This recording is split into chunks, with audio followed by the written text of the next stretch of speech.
There we go. Let me go back to sharing my screen for you. Okay. Upstate New York, Fairfax, Virginia, Missouri, Slovakia, Pakistan. Awesome. For those of you just joining us, welcome. We'll get started in a minute here. We're just sharing where we're from. Yorkshire, Canada, California, UK, Missouri, Minnesota, Iowa, Idaho, Scotland, Ohio, Oyster River, British Columbia, Southwestern Pennsylvania, South Carolina, Wisconsin. Got lots of Wisconsin today. Kenya, Iowa, Montreal, Quebec, Western New York,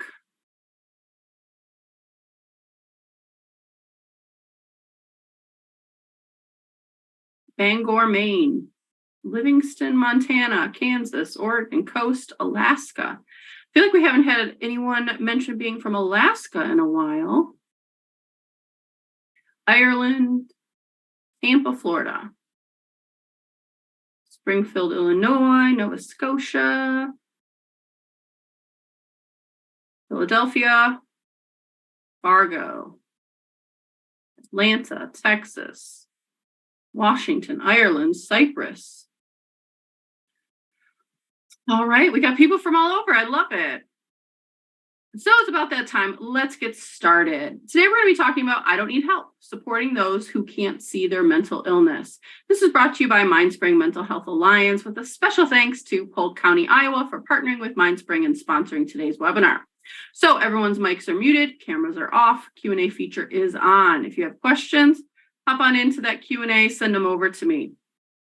I'll check the Q&A as we go. If you ask a question that I know I'll be able to answer through a future slide, I'm going to hold off until we get there. I'll also save time at the end for questions and answers. We're going to end in about 55 minutes, so I will keep answering questions as long as time allows. We do have closed captioning available. Go to the bottom of your screen and look for that CC button. Give it a click. That will turn captions on. Click it again, and it will turn them off. Now, for anyone that's new, my name is Jamie. I am a licensed master level social worker, also known as a licensed clinical social worker, but I'm not here doing these webinars with all of you. I am a therapist. I work with both adults and adolescents. Prior to that, I worked heavily in child welfare, working with kids and teens that have experienced some abuse or neglect, many of them being part of the foster care and adoption system. Now let's go over our frequently asked questions. This is being recorded, and everyone who registered for today's webinar will receive an email tomorrow with a link to the recording in it. No slides will be sent out. Certificates of attendance are sent to everyone who attends the live webinar presentation. So at the end of the webinar, I'll launch a satisfaction poll and then a demographic survey. Your feedback helps us to continue to offer free webinars, and we'd love for everyone to participate. If you need a certificate of attendance, participation is required. Certificates are not available for anyone who's only watching the recorded version of the webinar later on. And CEUs are not provided for community education webinars. So what are we going to talk about today? We're going to go over the question of, am I sure they even need help? We'll talk about denial and anosognosia, the LEAP procedure or process, what to do if they still won't seek help, and then lastly, we'll talk about how to take care of yourself. So here's an interesting quote. It's very painful to love someone who's wrestling with either an addiction or a mental illness because you want the best for them, and it seems so hard and it's frustrating. So how do we know if someone needs help? Your loved one says they don't need help. If they haven't been diagnosed in the past, how can you really be sure that they do actually need help? We'll look at several symptoms that are warning signs of mental illness for your loved one. One or two of these symptoms alone really can't predict a mental illness, but may indicate that further evaluation is needed. But if a person's experiencing several at one time and the symptoms are causing serious problems in their everyday lives, like their ability to focus on their job, make decisions, take care of themselves or others, relate and communicate with other people. They should be seen by a physician or mental health professional. People with suicidal thoughts or intent or thoughts of harming others need immediate medical attention. So what are some of these warning signs? And again, one or two may not mean anything. It might mean that maybe we need to do some further investigation or talk with a professional. But seeing some big changes may be an indication there is mental illness. And a lot of these things that we're going to talk about, we're really looking for changes in it, right? So first, sleep or appetite changes. Someone may already be sleeping all day long, or they may be having insomnia. That isn't a change. So we're looking for a difference. So a dramatic change in these sleep patterns, a dramatic change in how they're eating. Are they eating a lot more? Are they eating a lot less? Are they changing what they're eating? Do they used to eat, a really healthy diet and now all they eat is fast food? That's a change. We're looking for mood changes, so rapid or dramatic changes in emotion, maybe some depressed feelings.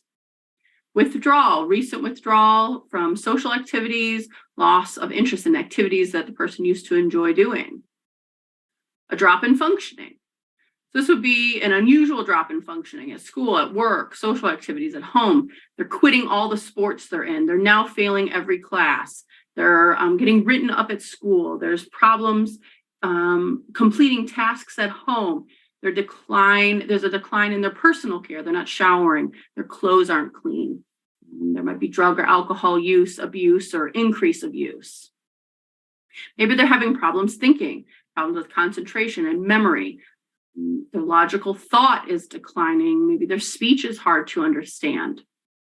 And there might be some increased sensitivity, heightened sensitivity to sight, sound, smells, touch, avoidance of overstimulating situations. There might be some apathy, loss of initiative or desire to participate in an activity. They might be feeling disconnected. So a vague feeling of being disconnected either from oneself or the surroundings. There's a sense of unreality, or life is almost like dreamlike, and not dreamlike in happiness, but just in that kind of fog. There might be some illogical thinking, unusual or exaggerated beliefs about personal powers to understand meanings or influence events. Maybe some illogical or magical type thinking that you would see typical of maybe a child, but not in adulthood. Maybe some nervousness, fear or suspicion of others, paranoia, strong nervous feelings, or some unusual behaviors. It just seems odd or uncharacteristic of them. The behavior is kind of peculiar. Might be a decreased energy level. So it could be changes in appearance. That could include depressed individuals suddenly not taking care of their physical appearance or hygiene, not changing clothes for days. In mania, it could be suddenly wearing seductive outfits or clothing that's out of character for the person. Now, if the person's been diagnosed, warning signs may be a little more clear. We'll know exactly what we're looking for. In that case, you learn all you can about that specific disorder from a trusted, reliable source and learn what the warning signs are. Things like Mayo Clinic and MHA National, mentalhealth.gov, psychologytoday.com, verywellmind.com, mentalhealth.gov, I already mentioned, right? So lots of options of reputable sites. Okay, so we've determined that there is an issue. Let's talk about what denial looks like. So denial is refusing to admit the truth or reality of something unpleasant. Overall, denial is a defense mechanism. So some reasons for denial include seeing themselves as a failure, feeling more vulnerable if they admit to the mental illness, concerned about paying for treatment, fear of a loss of privacy, fear of the stigma that comes along with mental illness. They may believe that treatment isn't effective, at least not for them. And sometimes people fear that treatment won't work for them. And if they try it, that fear can come true and then they'll have nothing to hope for. Where if we are worried treatment will never work, but we haven't tried it, there still can remain that hope. They may be afraid of becoming dependent on medication. They might dread the side effects of it. They may be worried that treatment, particularly therapy, might bring up some strong emotions that they just don't want to have to deal with. Now, different from denial is anosognosia. Loosely, this means a lack of awareness or insight in Greek. And it's an inability to recognize a defect or disorder that is clinically evident. So while it's not unusual that people don't always feel comfortable admitting to themselves or others that they have a mental illness, most people eventually accept the diagnosis. But sometimes the rejection is long-lasting and it's simply not denial. It is then anosognosia. And this is where the person isn't able to understand the reality of their condition and isn't able to accept that they have a condition that matches up with their symptoms or with the doctor's diagnosis.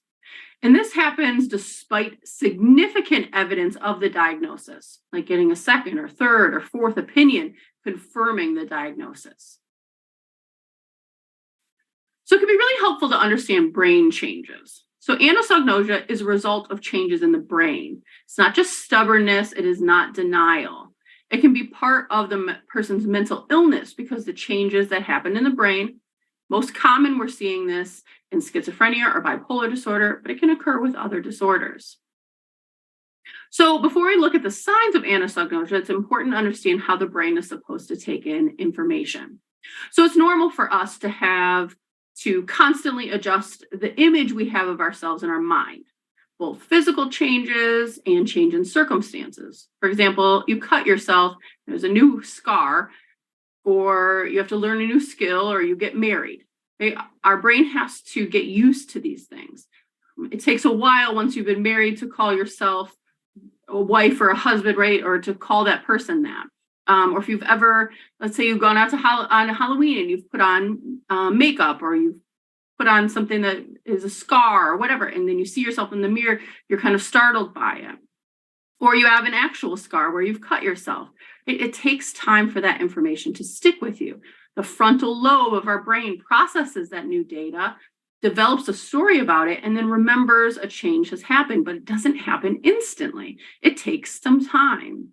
And so mental illness can impact the frontal lobe and interfere with this process. So when the frontal lobe isn't operating at 100%, a person can lose or partially lose the ability to update their self-image.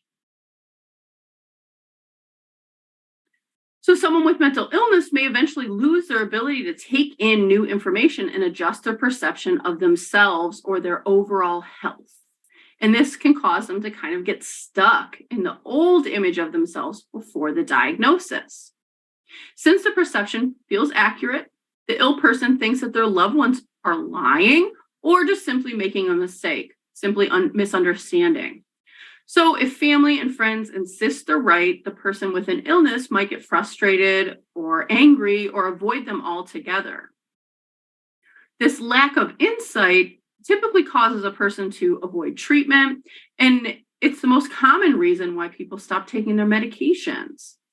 It is often combined with psychosis or mania, so the lack of insight can also cause reckless behaviors. Individuals with anosognosia are at a higher risk of things like homelessness and legal problems and arrest. So let's compare the two, denial and anosognosia. When a person is living in denial, they know that they have the condition, but they don't want to admit it. With anosognosia, the person genuinely does not know they have the condition. So when a person is living in denial, they know about the condition, they don't want to admit it. They might try to say that they aren't sick or that they're not having trouble when they are having trouble. In fact, they recognize their struggles. They just don't want to admit it either to themselves or to others. With anosognosia, the person just generally doesn't know they have the condition. Their brain is incapable of processing the reality that they are suffering from this disease, or that they are dealing with a change in functioning and ability that comes with it. Denial is a coping strategy, while anosognosia is a symptom. So while an ill person who has denial may feel angry or embarrassed about the needed changes, or try to push away help because they are ashamed, someone with anosognosia has no awareness and will feel the care efforts just aren't necessary. They may even feel as though those caring for them are being oppressive or abusive. With denial, the patient may acknowledge a deficit, but minimize the consequences and avoid treatments geared to remedy the deficits. They may also avoid conversations about the symptoms that they're having. Someone with anosognosia will become more frustrated or be completely confused when people contradict what they believe to be true.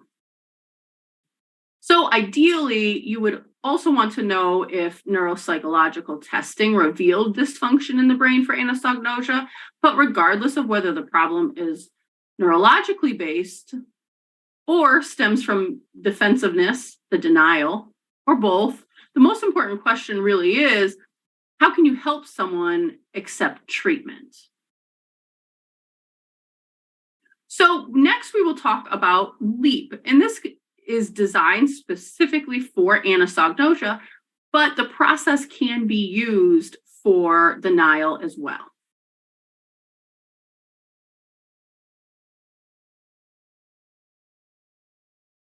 So if someone asked, they work in a housing department, they suspect some of the people that they're working with have an undiagnosed mental illness. So this is impacting their ability to have housing.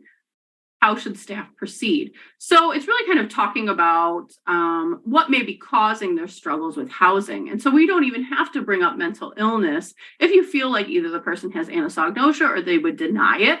But we can talk about that, right? So maybe it's finding out what has led to the struggles with housing.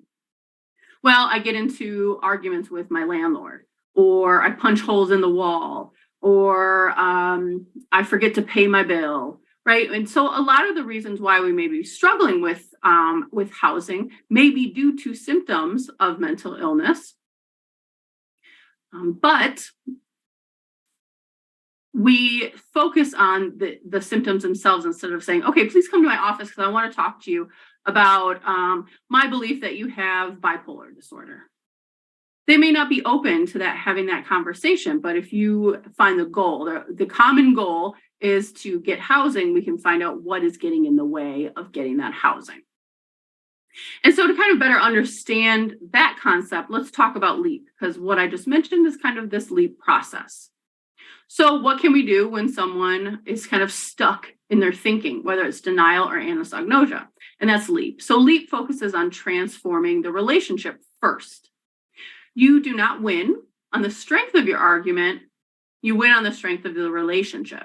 And the LEAP method helps you to listen in a new way that conveys respect for the person's point of view and a complete lack of judgment.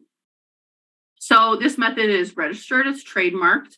And so we're going to review the method and provide ideas from other sources that follow ideas, including the LEAP method. And we do recommend that you download the free version or purchase the full version. Downloaded info will be on that next slide we have. Mindspring doesn't have any kind of connection to or receive any kind of funding from LEAP. We just think this is a great process. So the book you can download that details LEAP method is I Am Not Sick, I Don't Need Help. And this is written by Xavier Amador, who is a clinical psychologist, and his family has a history of mental illness. So he developed the LEAP method based on his experiences with his brother. And so LEAP has been researched and validated as an effective method in approaching those with anosognosia. But again, it can be beneficial for someone that's going through denial as well. He also founded the LEAP Institute, and more can be found on their website. And we will provide information about LEAP and this book and all of those links in the email we send out tomorrow.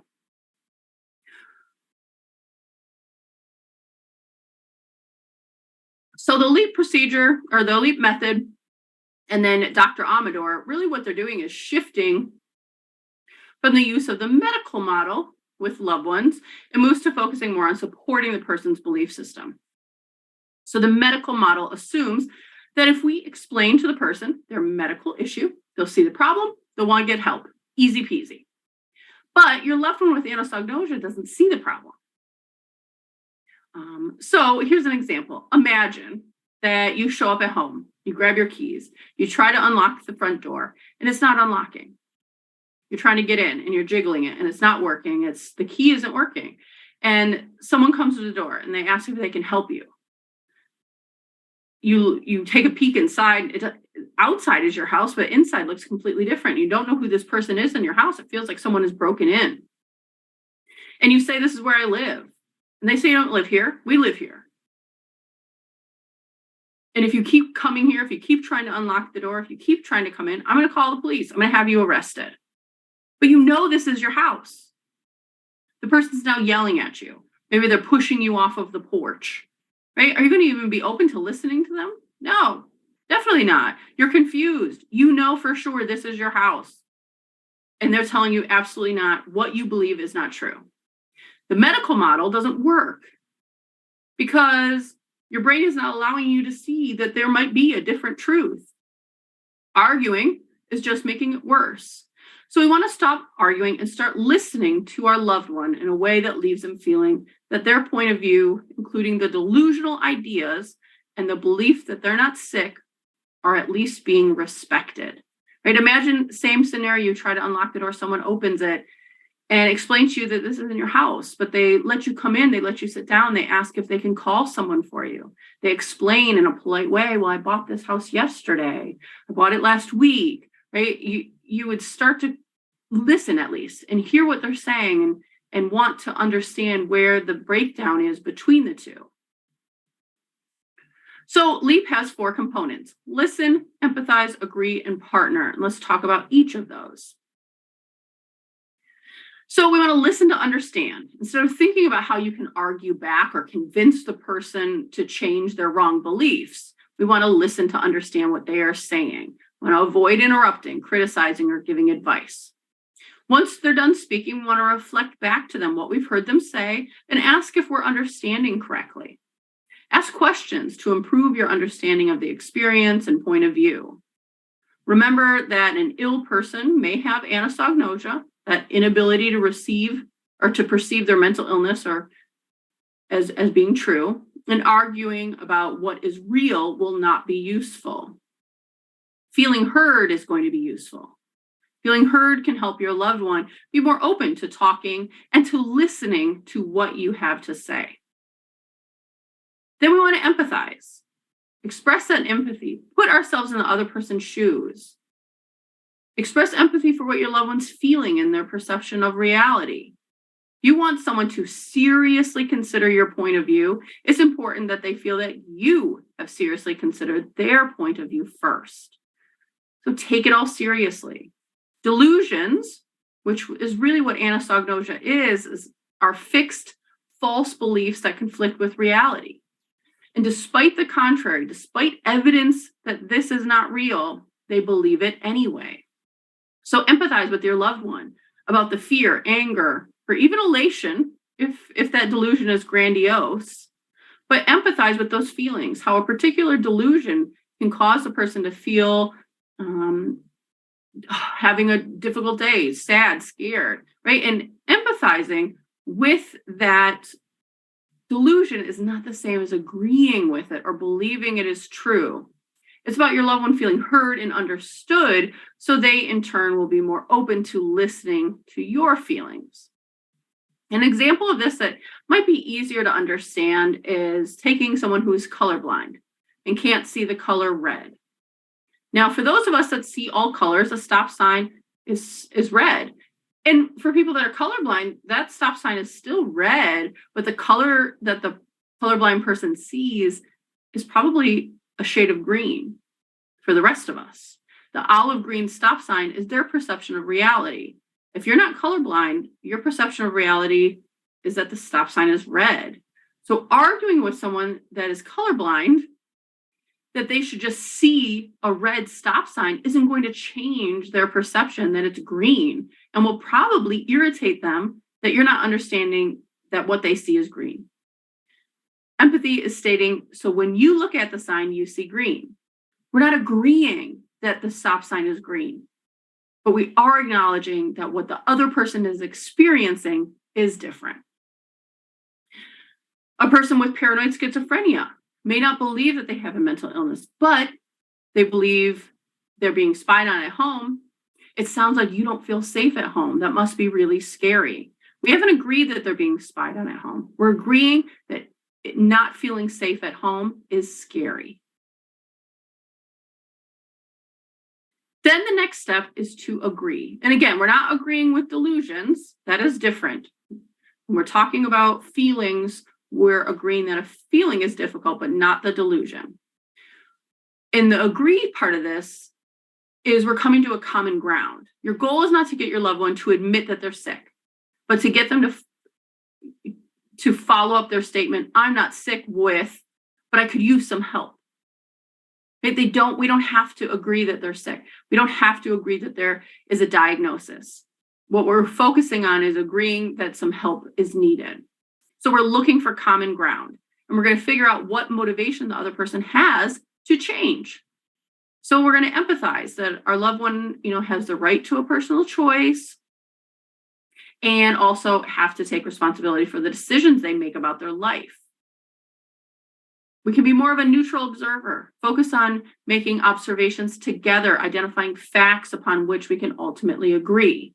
Dr. Amador suggests that rather than making statements about what happened, you stopped taking your meds, you got really manic. You can ask questions like, so what happened after you decided to stop taking your medication? When you put aside your agenda for the time being, you can find a great deal of common ground, and you become an ally instead of an adversary. So in that example about stopping the medication, if the answer to the question about what happened after they stopped the medication was, well, I had more energy, but I also couldn't sleep and I got really scared, you can agree with the observation without linking it to having a mental illness. So at this point in the process, you'll know the motivations your loved one has to accept treatment, to sleep better, and to feel less scared. And with this knowledge, you can present the idea that medication might help them to achieve those goals. And Dr. Amador emphasizes, your suggestion should have nothing to do with the notion that your loved one has a mental illness. We're focusing on the goals of sleeping better and feeling less scared, not on their mental illness. So once we've got that shared goal, we want to partner. Partnering to achieve that shared goal is that last step. Once you find areas of agreement, be less scared, get better sleep, stay out of the hospital, get a job, get a place to live, go back to school, get married, buy a house, whatever those goals are, you can now collaborate on accomplishing those goals, making the decision to become teammates, striving for the same goal. So Dr. Amador says you can, or you may call like the prize recovery from illness, when your loved one calls it getting a job. Right? So for you, the goal is recovering from this illness. For them, the goal is getting a job. So you start calling it getting it a job. The names are irrelevant because you're arriving at the shared plan of action that will, more often than not, involve accepting treatment for the mental illness and the services. It's just not called that. And that's okay. The outlook is the same. The goal is the same. What happens in the end is the same, whether we call it going to therapy for bipolar disorder or talking with someone to learn how to keep a job. It's the same. All right. What do we do if we go through all of that and they still won't find or seek out help? Before we answer that question, let's check a few more questions up here. So can denial be effective sometimes? Sure, it's effective. It's a way of coping, but can it be very harmful? Yeah, if it's preventing someone from being able to get treatment, mental illness very rarely gets better on its own and oftentimes gets worse over time if left untreated. And so denial can be a way of someone coping with the reality, but it also can make things very worse.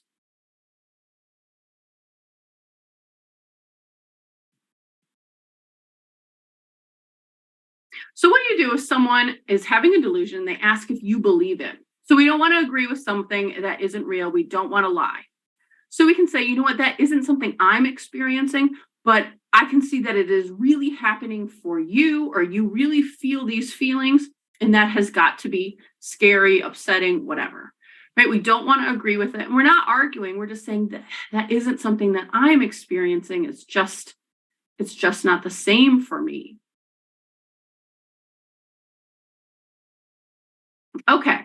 So we've gone through that whole leap and we've given it some time, right? Because sometimes it takes a little while to be able to get on the same page. So it's not going to all happen in one conversation necessarily. It may take some time. But what do we do if they still won't seek help? So people living with mental health conditions have the right to make decisions about their life, including their treatment. Unless they're a minor child or a dependent adult, they don't have to seek treatment. Just the same as someone who has cancer, diabetes, or heart disease, they don't have to seek treatment. They're not required. So unless they are a danger to themselves or others, someone can choose not to get treatment, and that can be really hard. As the organization Mental Health America puts it, people living with mental health conditions have the right to make decisions about their lives, including treatment. They should be assumed competent or able to make these decisions. Refusal of treatment shouldn't be considered evidence that a person is incompetent and can't make their own decisions. We need to respect the rights of those who are suffering from a mental illness. But there are those rare cases where an individual is considered an immediate danger to themselves or others, and they have the right to due process should there need to be an involuntary treatment. So there's times when mental illness becomes a barrier to the point that a person is incapable of making sound decisions, potentially putting themselves or others at risk. So you may have to step in, you may have to call emergency services. This could result in an involuntary hospitalization. So where someone does not agree that they need help, but because they're a danger to self or others, they are hospitalized without their consent. And so a due process in this is adequate representation in appeals. So someone who is involuntarily hospitalized can only be put in that situation for 72 hours before there needs to be court involvement to determine if it needs to be longer. They can't have representation from an attorney. They can appeal these decisions. Sometimes it is necessary if someone can't keep themselves safe. So having to make the decision to have a loved one committed involuntarily can be really difficult.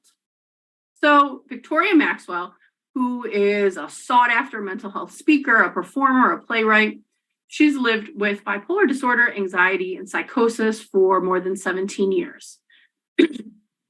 And she gives keynote speeches and workshops on mental illness and recovery, wellness, self-care. And in her blog, she writes that she speaks from experience and that involuntary commitment saved her life. So while it can be scary and sad and cause an argument with your loved one, it can save their life. So if there's unsafe behaviors, you may want to minimize the problem in order to avoid having to make difficult decisions. But when safety is a factor and when problem solving is no longer an option, you may have to make some hard choices. So first, we want to face the facts. If a person can't function on their own, if they're too sick to be home alone, if they are capable of hurting themselves or others, then they can't be in your house. Facing this reality means you get honest with yourself and try to find peace in knowing that you're doing what's in your loved one's best interest, even though it may not feel that way. Wishing and hoping that things will get better is not the answer for severe and persistent illness. They will need intensive treatment. If your loved one was having a heart attack, you would move into action and you would help them. We need to do the same for a loved one who's severely mentally ill and who's a danger to themselves or other people. If this isn't addressed, you're just going to face the same problem over and over again. Having this kind of repeated traumatic stress really does break down families. And then lastly, we'll talk about how to take care of ourselves because none of this is easy. Before we do that, let's answer a few questions.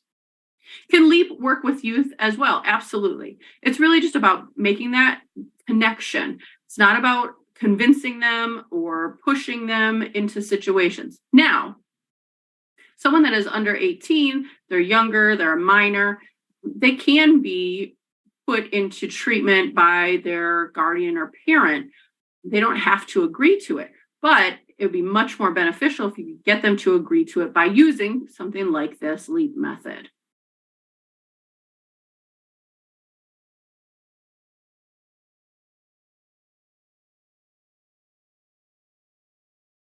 So someone asked, what is a dependent adult? So this is someone who is above the age of 18, but it's been determined that they're not able to care for themselves properly and they have a guardian.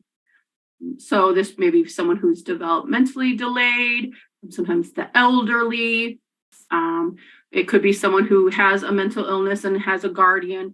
So this is where someone is technically legal or technically by age an adult, but incapable of being able to care for themselves, and have someone appointed for their care. So in that case, you're able to make that decision of treatment for them.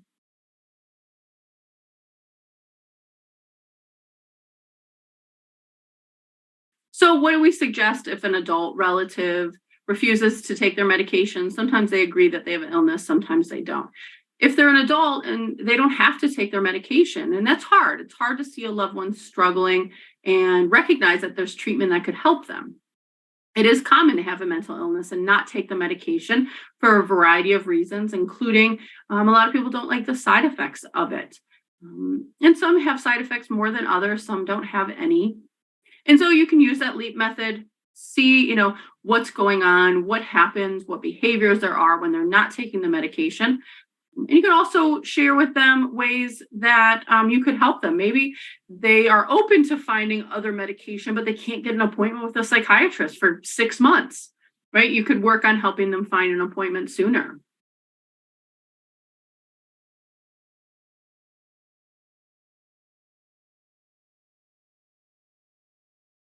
Just going through some of the questions.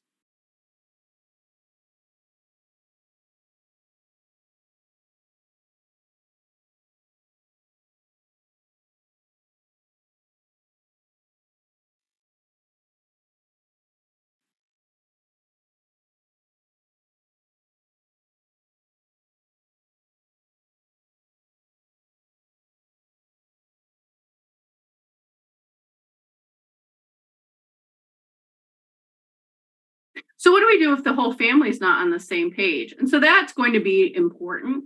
It's not essential, but it's really important, can be helpful when everyone agrees. So it might be sharing some education. Right? Sometimes family members aren't on the same page because they just don't have the education needed to really understand what's going on.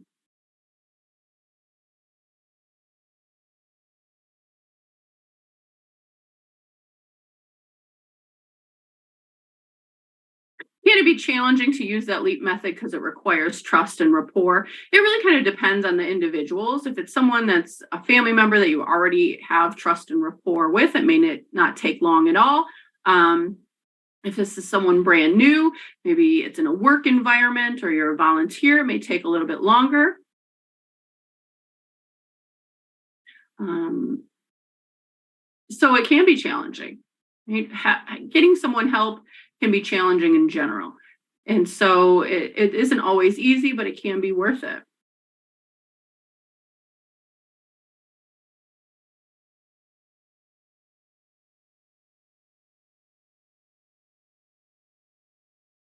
So someone asked, what if someone has, it seems like as they've been medication resistant and their symptoms are impacting their ability to properly parent their children? We think that there is some type of abuse or neglect going on, then we can call protective services and have them get involved so we can make sure that the children are safe.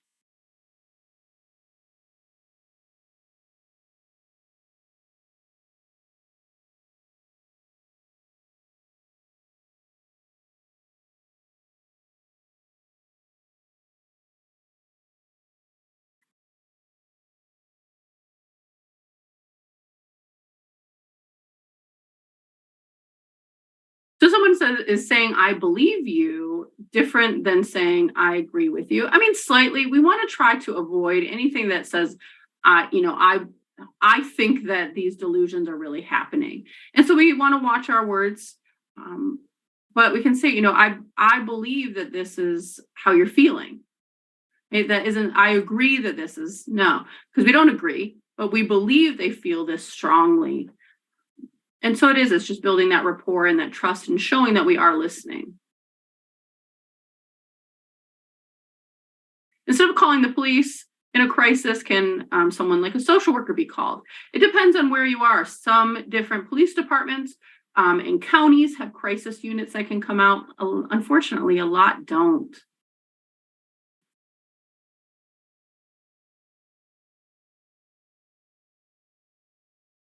So how do you help someone who has a fear that getting treatment will cause them to be locked up? And it's really just education, sharing with them what would result in hospitalization and the purpose of treatment and going to therapy and what all of that looks like. And it could be finding a therapist to talk to on the phone, so then they could just get those questions answered.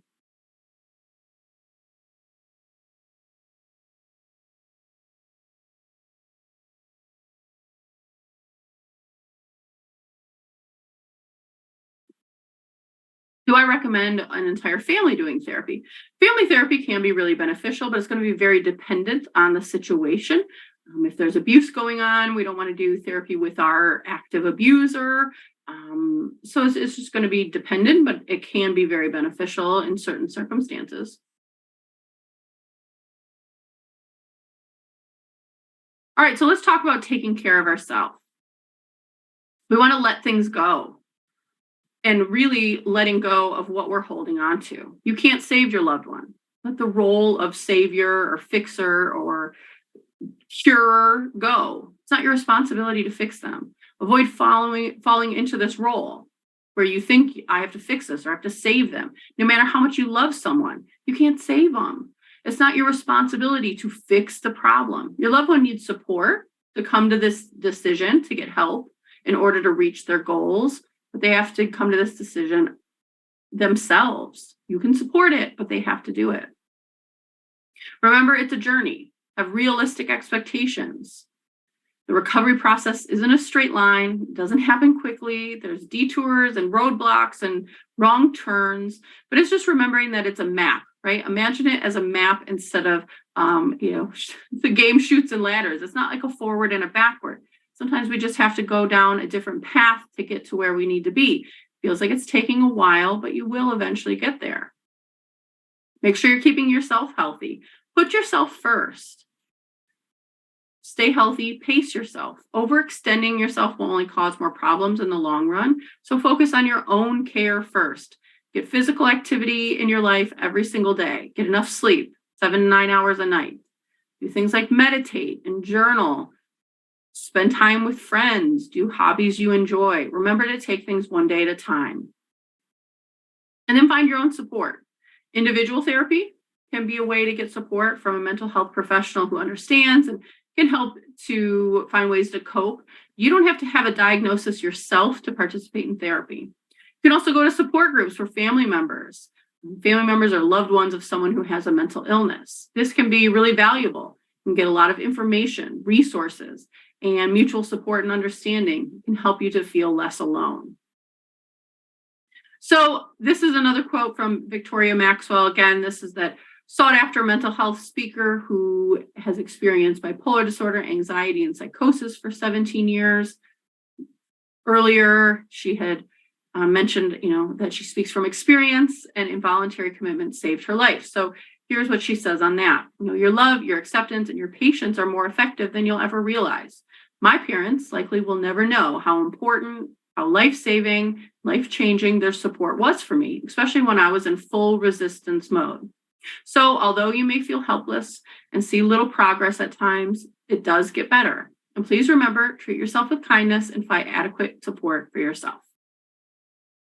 Now, here are some resources. So if you or someone you know are in crisis, you need some support, you can call on behalf of your loved one if they're not willing to call or text.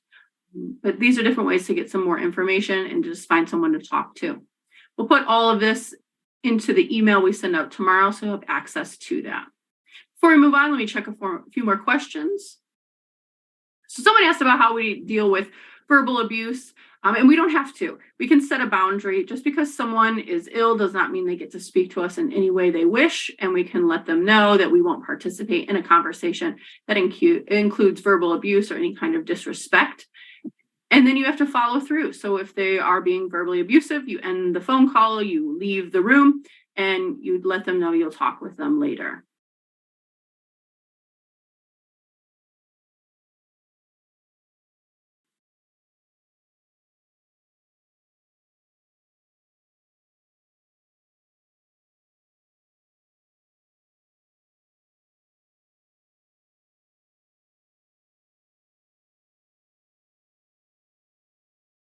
Just going through some of the questions.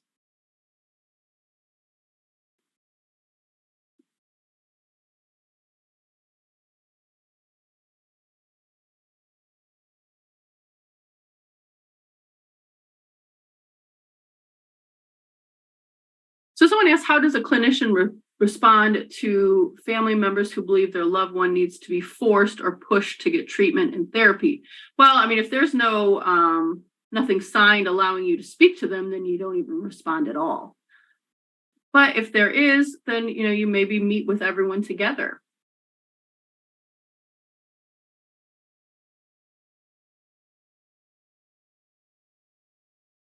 So someone pointed out that putting yourself first is hard. It absolutely is. It's not easy, but it needs to be something that's considered a requirement, not just a luxury. And so if you've been living a life where you have put yourself last, it's going to be really hard to make these changes. And it's not going to be overnight, you just change everything. It's picking little things here and there and making some small steps. So maybe you recognize that you are putting your loved one's appointments before your own, and you haven't gotten your teeth cleaned or gone to a physical or all of those things in a long time. Make those appointments, do those things. Then start, if you've noticed you haven't been out with friends in a while, start making plans to see friends every couple months. And then we just start to as soon as we make these changes, we get comfortable with them, then we want to do them more often. So maybe, okay, I don't see friends, I don't do anything I enjoy. I'll start doing it once every other month, and then once a month, and then once every couple weeks. And so you just kind of slowly build up instead of doing a full life overhaul at once.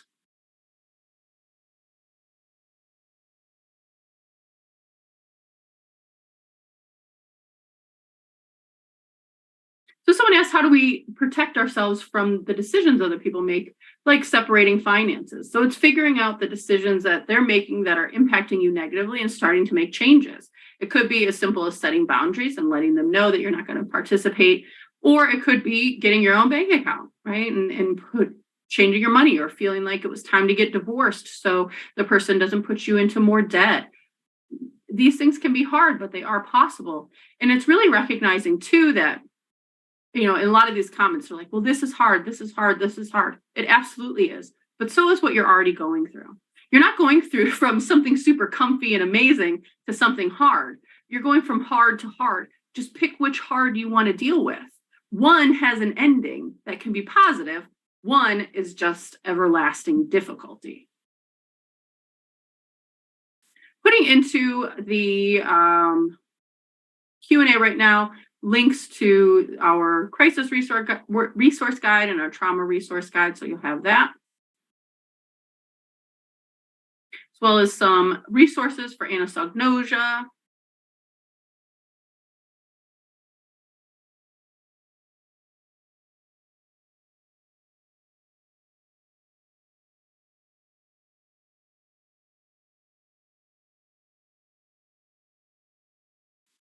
So someone asks, is there a way to acknowledge someone's progress while still letting them know there's things to work on?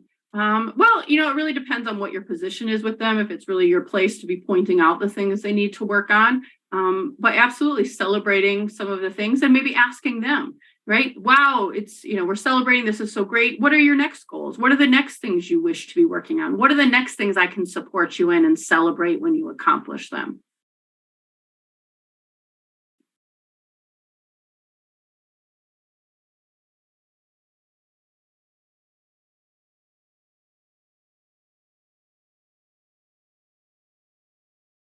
All right, so I can't believe we're already almost in June, but today is the last day of Mental Health Awareness Month. And we're using this time to recognize friends and family who've been impacted by mental illness. So you can text Tribute 23, TRIBUTE 23 to the number 53555 to check out our tribute campaign and to make a donation in honor, in support, or in memory of a loved one, and then add their name to our tribute wall. We'll use the money raised to create new webinars, reach more people, and make information more accessible. Also, t-shirt sales end today. I've got mine on. Final time. I mean, I'll still wear it, but I've been wearing it every day this month. So if you want one, now is the time to order. You are running out of minutes to be able to do it. The day is almost done. So the cost is $25, and a portion of the proceeds will benefit MindSpring. I'm going to put the link to order the shirts in the Q&A now. It'll also be in the email we send out tomorrow. No, it won't, because today's the last day. It won't be in the email. This is your last chance. You got to order it now. Thanks to everyone who's purchased your shirt. Go ahead and go to the Q&A and let me know if you've already gotten your shirt or if you've ordered it. Your support means the world to us and to those who are struggling with mental illness. All right, before we move on, let's do that first poll. Funding to provide these webinars depends on your participation in the satisfaction poll, and answering these 3 short questions helps us to continue to provide free mental health programming. If you want a certificate of attendance, be sure to complete the satisfaction poll now. I'm putting it on the screen. My goal is for everyone to leave here feeling like they learned something, and that poll lets me know if we reach that goal. While you work on that, I'm going to put on the screen our upcoming webinars. We'll put the link to register for these into the email we send out tomorrow. So take a look at our upcoming webinars, work on that poll, and while you do that, I'm going to answer a few more questions.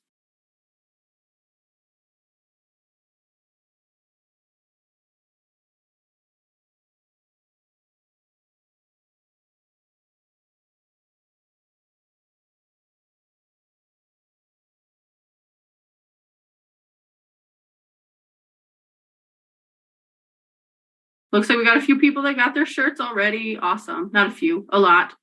If you go to our social media, you'll see pictures of people in their shirts.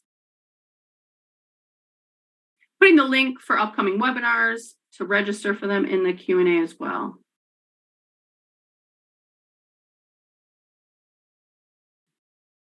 And here are some ways you can contact us. Our website is mindspringhealth.org. You can send us an email at info@mindspringhealth.org. We're also all over social media, Facebook, Instagram, TikTok, Twitter, all at Mindspring Info. Give us a follow, share posts. The more people that see us, the more we will be able to help.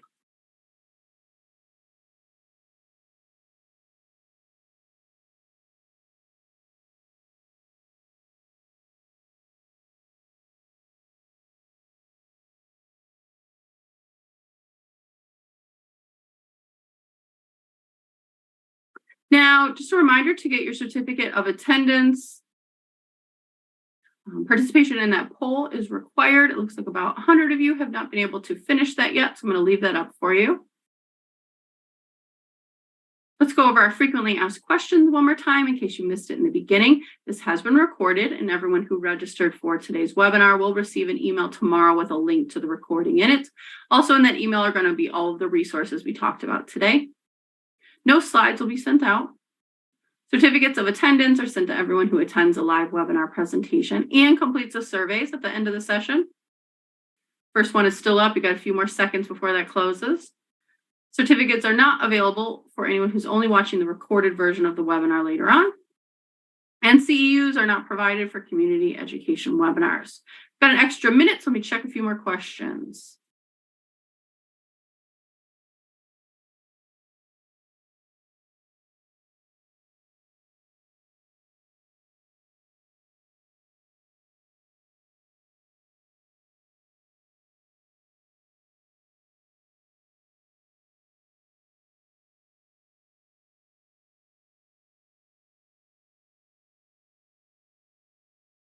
Someone asked, what do you do if you have a loved one who seems to kind of be fooling the doctors?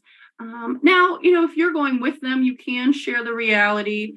You can, contact their professionals. Oftentimes the professionals can't talk with you or confirm that that they are meeting with them, but you can supply that information.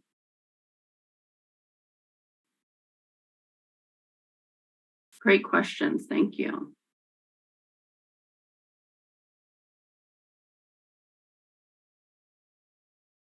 So somebody asked, what do we do if someone's self-medicating? And a lot of it's just going to be the same, right? Where we're sharing our concerns, we're finding out what it is that they wish was different.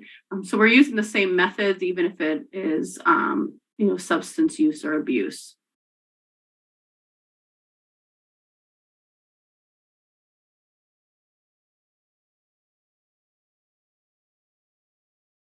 All right, so it looks like we've gone through the questions and we are at the end. So a blue continue button will appear on your screen when you leave the webinar. Click the button to launch a demographic survey. Takes less than a minute to complete and helps us to continue to offer free webinars. Survey is completely anonymous and we're super grateful for everyone who participates. If you need or want that certificate of attendance, survey participation is required. Thanks so much for joining me today. It was nice to see all of you. Go get your shirts. No health without mental health. It's your last day, last chance for us to be twinning. Have a good rest of your day, and I'll see you again tomorrow. Bye.